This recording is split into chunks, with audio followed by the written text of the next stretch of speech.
In this overview, we will look at how cells harvest chemical energy stored in organic molecules, primarily glucose, into ATP. They do this via three key pathways, depending upon the availability of oxygen: glycolysis, citric acid cycle, and oxidative phosphorylation through the electron transport chain and chemiosmosis. The key to the last two steps, electron transport and chemiosmosis, is the importance of redox reactions, the oxidation and reduction of reactants involved in the decomposition of glucose. Under aerobic conditions, the transfer of one or more electrons from one reactant to another allows these electrons to move closer to oxygen.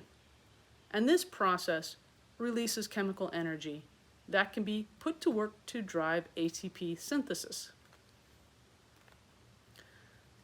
Glucose has an abundance of hydrogen-carbon bonds, and that's great fuel because these carbon-hydrogen bonds are a good source of potential energy. All this energy can't be harvested all at once. Instead, it has to be broken down into a series of steps, each catalyzed by a specific enzyme. The hydrogen electrons are not transferred directly to oxygen, but instead pass to an electron carrier. NADH is the reduced form of NAD. And when oxygen is present, the reduced forms, NADH, are then going to be passed to the electron transport chain, giving up those electrons, becoming oxidized in this series of stepwise processes. The first stage is glycolysis, and it's used by all living organisms. Glycolysis can be divided into two phases: the energy investment phase and the energy payoff phase. The process of glycolysis happens in the cytoplasm, and it does not require oxygen. Essentially, the 6-carbon molecule of glucose is broken into two 3-carbon molecules. 2 ATP molecules are required to do this breaking. After the 2 3-carbon molecules are made from the energy investment phase, electron transfer can happen and substrate phosphorylation can occur. So during the energy payoff phase, there are NADH molecules created and ATP is created. Due to the initial investment of the ATP during the first phase, glycolysis only yields 2 ATP at the end. It's also important to keep in mind glycolysis is regulated through feedback inhibition. The final product of glycolysis is pyruvate. If there is no oxygen present, this is known as an anaerobic condition, then the cell can actually continue to rely on glycolysis. To keep the glycolytic pathway going, the cell must have those important inputs needed for that energy input phase, which is ATP, which has been made through glycolysis, and NAD. Fermentation is the process that allows glycolysis to continue. It takes the pyruvate and converts it to either lactic acid or ethanol, depending upon which fermentation pathway is utilized by the cell. During this process, NADH is going to be reduced to produce NAD, so that the NAD can be then used back during the beginning of glycolysis, and substrate level phosphorylation can continue through glycolysis. If oxygen is present, however, these are aerobic conditions. And instead, that pyruvate will be converted, oxidized, into the citric acid cycle to yield an additional amount of NADH, and more substrate level phosphorylation can occur.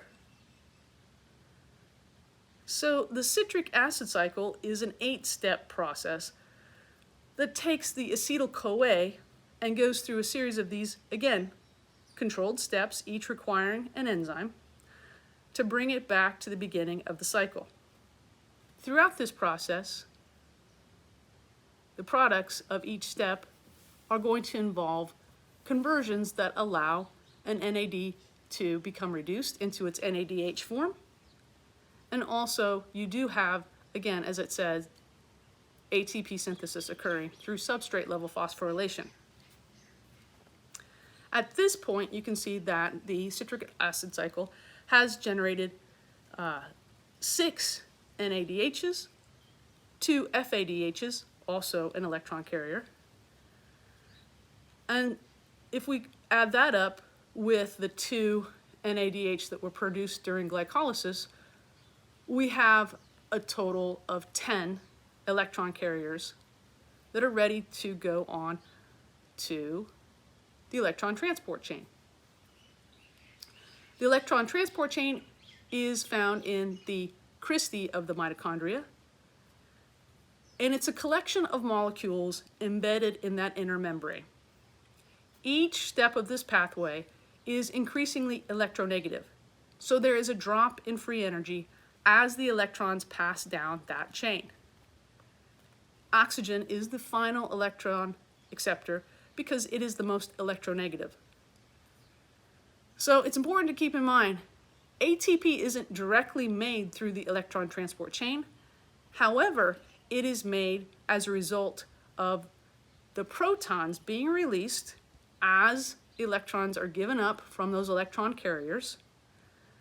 And once again, those electrons drop off their carriers, those hydrogen ions can be pumped into the inner membrane space to create a hydrogen ion concentration gradient. What we can see here is it's chemiosmosis. The buildup of hydrogen ions on one side of the membrane creates the ability for those hydrogen ions to diffuse to the other side. The trick is they can only diffuse through a special protein complex known as ATP synthase. And the passage of these hydrogen ions going through ATP synthase drives an actual motor in that complex. This motor actually catalyzes the synthesis of ATP, the conversion of ADP plus inorganic phosphate to form ATP.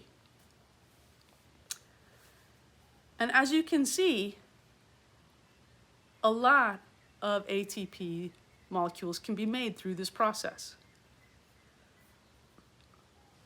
This hydrogen gradient is referred to as a proton motive force, emphasizing the capacity of the gradient to perform work.